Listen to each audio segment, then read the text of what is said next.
Tartare, ce lieu situé au plus profond des enfers, est maudit entre tous. C'est la prison des dieux déchus, des héros bannis et des grands criminels. Mais avant d'être un lieu, Tartare fut un dieu, une divinité née du chaos primordial.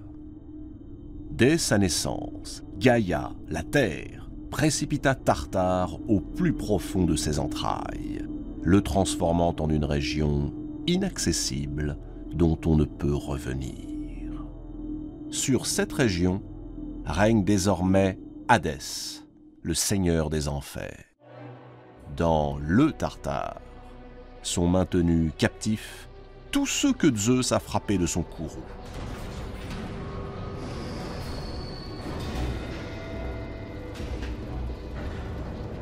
Autour d'eux se dresse une triple muraille d'airain. Aucune sortie possible, aucune raison d'espérer. Le Tartare est si profond que si l'on y jetait une enclume, elle mettrait 9 jours pour atteindre le fond.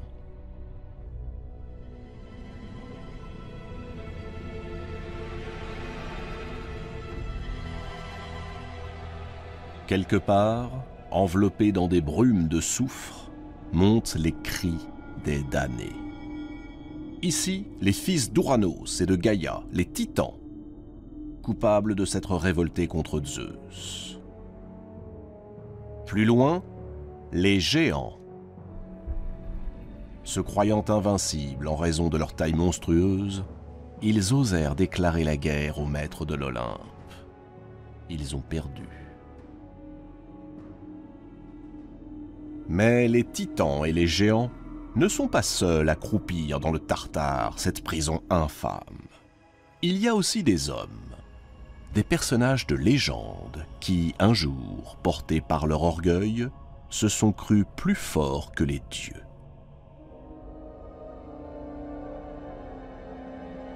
Le plus célèbre d'entre eux s'appelle Sisyphe. Sisyphe était le fils du dieu Éole, maître et régisseur des vents. Il est marié à l'une des 7 Pléiades, Mérope. Il appartient à cette lignée d'individus rusés qui trouvent toujours le moyen de tromper leurs semblables et même les dieux. Fondateur de la ville de Corinthe, Sisyphe a su développer dans sa cité le commerce et la navigation. Mais en dépit de cela, ou à cause du grand désordre que cela avait apporté, il est considéré par tous ses sujets comme un personnage peu fiable. Parmi ses très nombreuses richesses, Sisyphe possède un magnifique troupeau, tout aussi beau que celui de son voisin, Autolycos, le fils du dieu Hermès. Autolycos est passé maître dans l'art de voler. Son père lui a donné le pouvoir de métamorphoser toutes les bêtes qu'il dérobe, de donner des cornes à celles qui n'en ont pas, de rendre noires celles qui sont blanches, et inversement.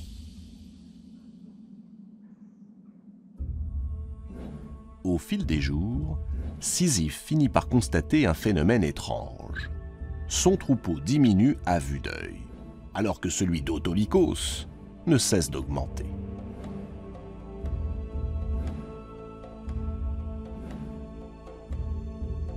Il connaît la réputation d'Autolycos. Le coupable ne peut être que lui. Alors, pour confondre le voleur, Sisyphe imagine un stratagème.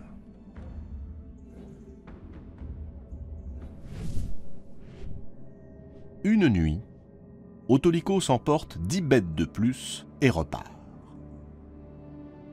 Sans le savoir, il vient de tomber dans le piège imaginé par Sisyphe.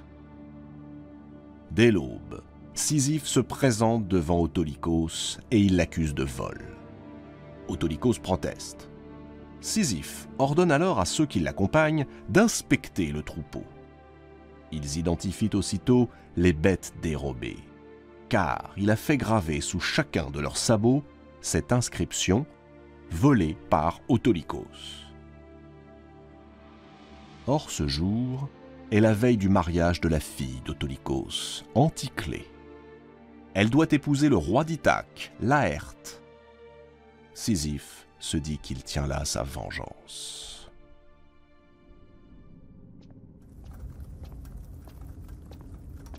Laissant à ses témoins le soin de punir le voleur, il fait irruption dans la maison et viole la pauvre Anticlée.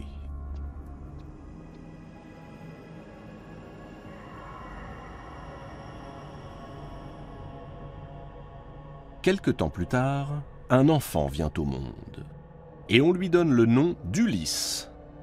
Est-il le fils de Laërte ou de Sisyphe? Toujours est-il qu'Ulysse se montrera plus tard aussi rusé que Sisyphe lorsqu'il devra déjouer les 1000 obstacles qui jalonneront son odyssée.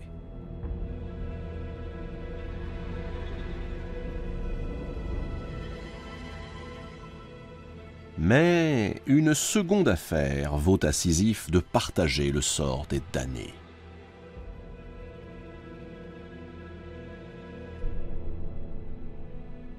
Zeus est un grand séducteur.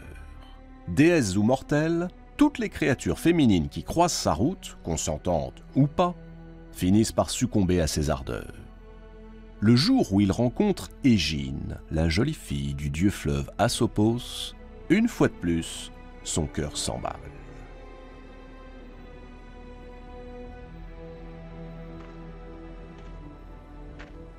Zeus prend l'apparence d'un aigle, enlève Égine et file se réfugier sur une île perdue de la mer Égée. Asopos part à la recherche de sa fille à travers toute la Grèce.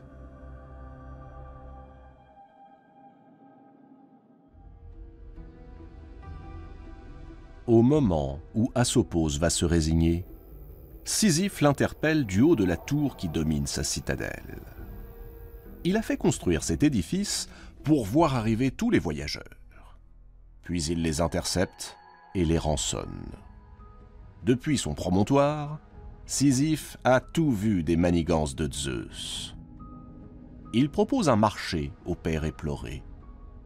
Une source en échange du nom du ravisseur.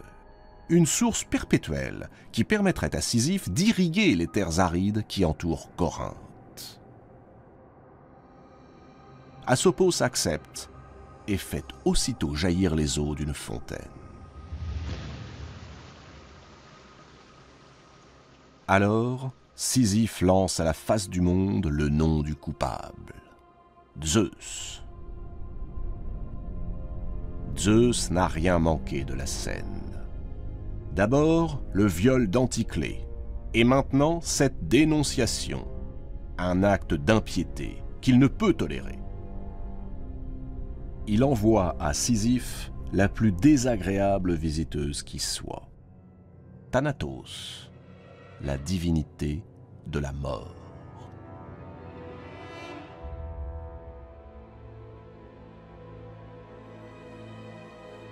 Mais Sisyphe le malin, Sisyphe le beau parleur, réussit à emberlificoter la mort en lui faisant valoir des arguments plus fallacieux les uns que les autres. Il parvient même à l'enchaîner au plus profond de l'une des prisons de sa citadelle. Peu à peu, l'enfer se dépeuple, puisque la mort prisonnière ne peut plus assurer sa fauche quotidienne. Une effroyable tragédie s'annonce. Si rien n'est fait, alors la terre regorgera d'humains et il n'y aura jamais assez de place pour tous les contenir.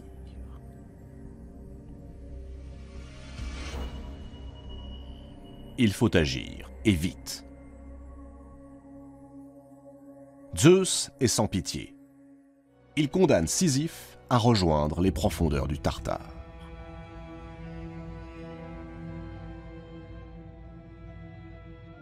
Mais le rusé Sisyphe a encore un tour dans son sac.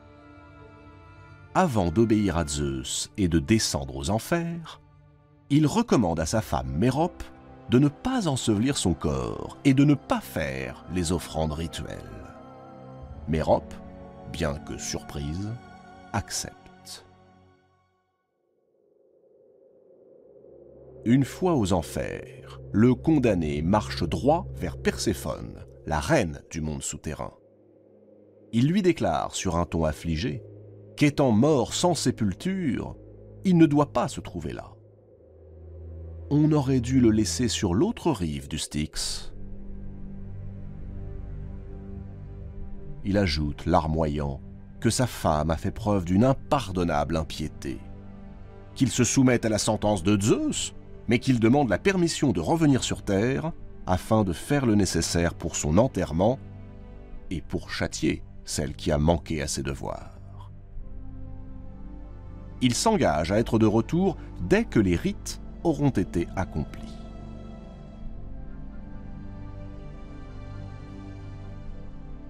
Perséphone donne son accord, à condition que Sisyphe promette d'être de retour sous 3 jours.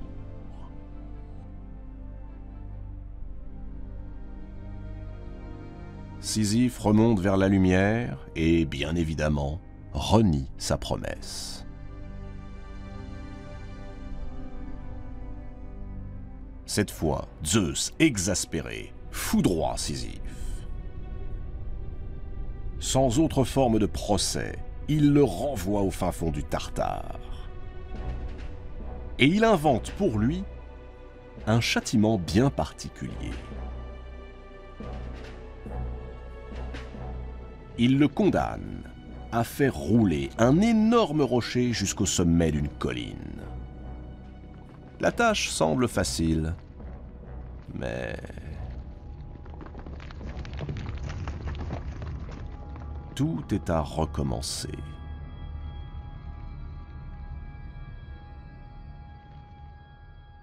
Ce travail absurde a frappé l'imagination populaire, au point que le châtiment de Sisyphe est devenu le symbole de la condition humaine.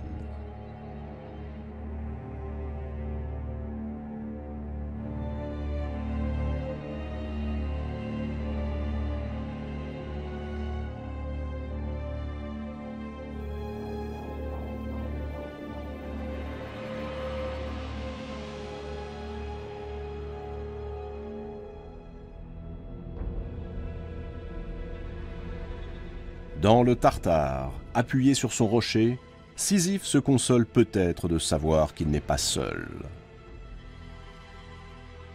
Depuis qu'il est là, il a vu bien des personnages illustres.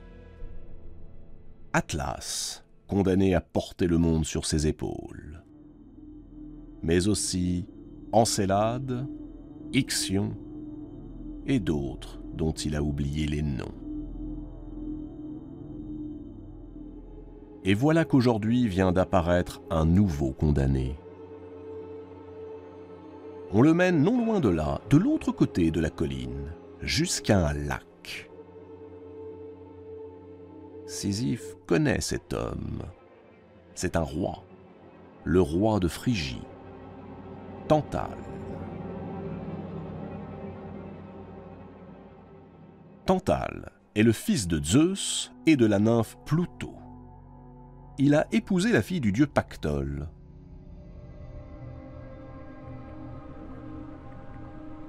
Pactole est un dieu fleuve, un fleuve rempli de pièces d'or depuis qu'un jour le roi Midas s'y est baigné.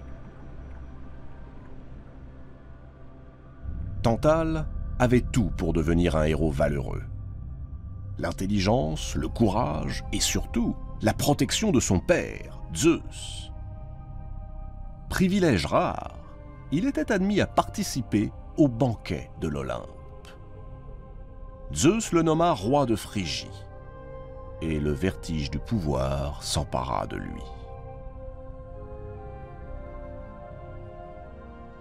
Tantale commença par trahir l'hospitalité des dieux. Un jour, alors qu'ils venaient de manger et de boire à leur table, profitant d'un moment d'inattention, il osa dérober ce qui ne peut appartenir qu'aux dieux, le nectar et l'ambroisie, la boisson et la nourriture des immortels. Une fois sur terre, il les distribua aux mortels. Comme si cet acte n'était pas suffisamment sacrilège, il fit pire encore. Il convia les 12 dieux de l'Olympe à un grand banquet en son palais. Mais alors que ses hôtes prenaient place, Tantale s'aperçut que les provisions seraient insuffisantes pour tous les nourrir. Sans doute aurait-il pu avouer la vérité aux dieux. Il préféra mentir, et il opta pour le pire. Il fit venir près de lui son fils, Pélops, et l'entraîna dans les cuisines du palais. À l'abri des regards, il l'étrangla et se mit à le tailler en pièces. Puis il mélangea la chair de son fils à la nourriture qu'il s'apprêtait à servir aux dieux.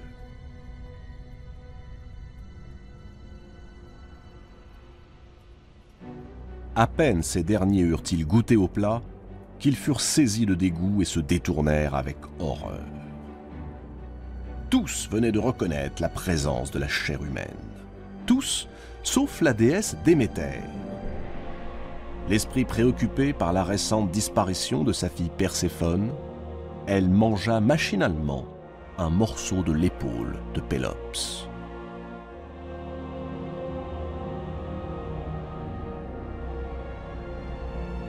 Zeus, partagé entre l'écœurement et la colère, ordonna que l'on jette Tantale aux enfers. Mais même cela lui parut insuffisant, car le lendemain, il décida que le meurtrier blasphémateur serait emmené sur la rive d'un lac au plus profond du Tartare.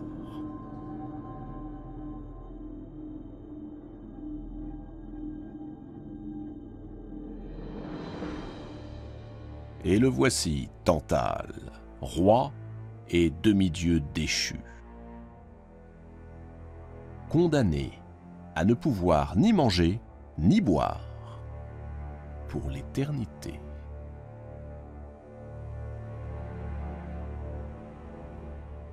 À sa droite, le fruit que porte un arbre sur la rive. C'est une belle poire, bien luisante, bien appétissante. Autour de lui, jusqu'au cou, une eau fraîche et transparente. Mais à peine se penche-t-il pour boire que l'eau se retire. Il ne reste que de la boue noire. Et s'il tente de saisir la poire, un coup de vent soudain entraîne le fruit hors de sa portée. Depuis l'Olympe, Zeus observe son fils. Ce fils indigne d'être un dieu, indigne d'être un roi, indigne même d'être un homme. Pour dissuader quiconque de commettre pareil outrage, le supplice de Tantale, toujours affamé et toujours assoiffé, servira d'exemple.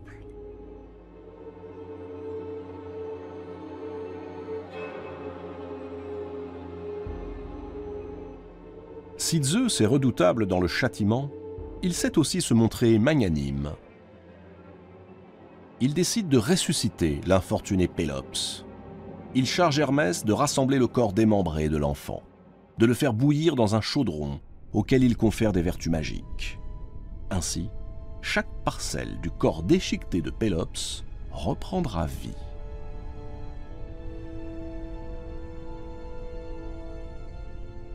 Le roi des dieux convoque ensuite Clotho, l'une des trois moires, ces déesses qui filent et coupent le fragile fil de l'existence, et il lui donne pour mission de reconstituer le corps du jeune homme. Clotho a presque achevé son œuvre lorsqu'elle s'aperçoit qu'il manque un membre, l'épaule que Déméter a mangée par inadvertance. Alors, la déesse fabrique une épaule en ivoire et elle lui insuffle la vie.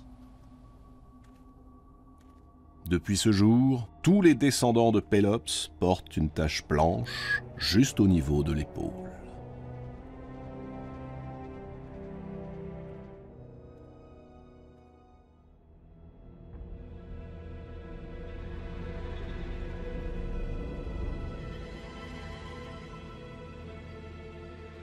À quelques pas de là, un autre criminel purge sa peine. Il s'appelle Ixion. Pour Ixion, tout commença le jour où il voulut épouser la fille du roi de Thessalie, Éionée. Pour le convaincre, Ixion s'engagea à offrir à la jeune femme les présents les plus admirables. Éionée accepta et le mariage fut célébré. Le lendemain, Éionée réclama les cadeaux promis à sa fille. « Il n'y en aura pas, » répliqua Ixion. Et il signifia avec dédain qu'il avait changé d'avis. La brouille s'installa entre les deux hommes. Éionée menaça Ixion des pires représailles. Effrayé, ce dernier se hâta d'inviter son beau-père à un banquet de réconciliation.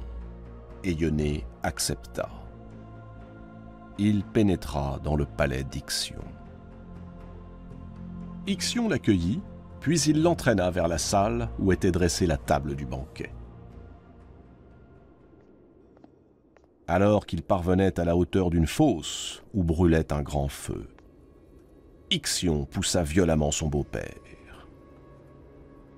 Éionée s'écrasa sur les braises ardentes. Lorsqu'elles apprirent ce crime odieux, pas une seule des divinités de l'Olympe n'accepta de purifier Ixion. Pas une, sauf Zeus. Il prit le criminel en pitié, et non seulement il le purifia, mais il le convia aussi à sa table. On aurait pu imaginer que Ixion témoignerait à Zeus sa reconnaissance pour ce noble geste. Au contraire. À peine installé à table, il se comporta de la manière la plus ingrate qui soit. Il tenta de séduire Héra, la propre épouse de Zeus.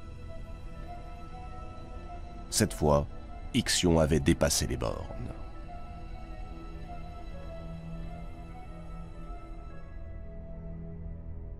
Zeus façonne un nuage qui possède la forme même d'Héra, et il le jette dans les bras d'Ixion.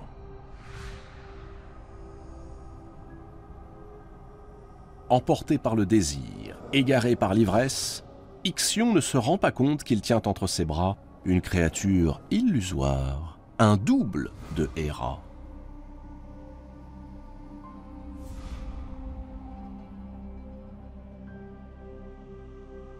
Il la couvre de caresses, de baisers, puis il la prend sans ménagement.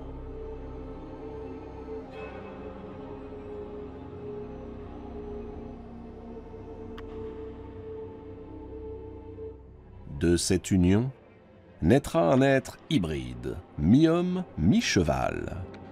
On l'appellera Centaure. Alors que Ixion est persuadé qu'il a conquis le cœur de la reine de l'Olympe, Zeus met fin à ses ébats. Il s'empare d'Ixion et le précipite aux enfers. Là, il est attaché à une roue enflammée. Une roue qui tournera sur elle-même jusqu'à la fin des temps. Elle tourne toujours.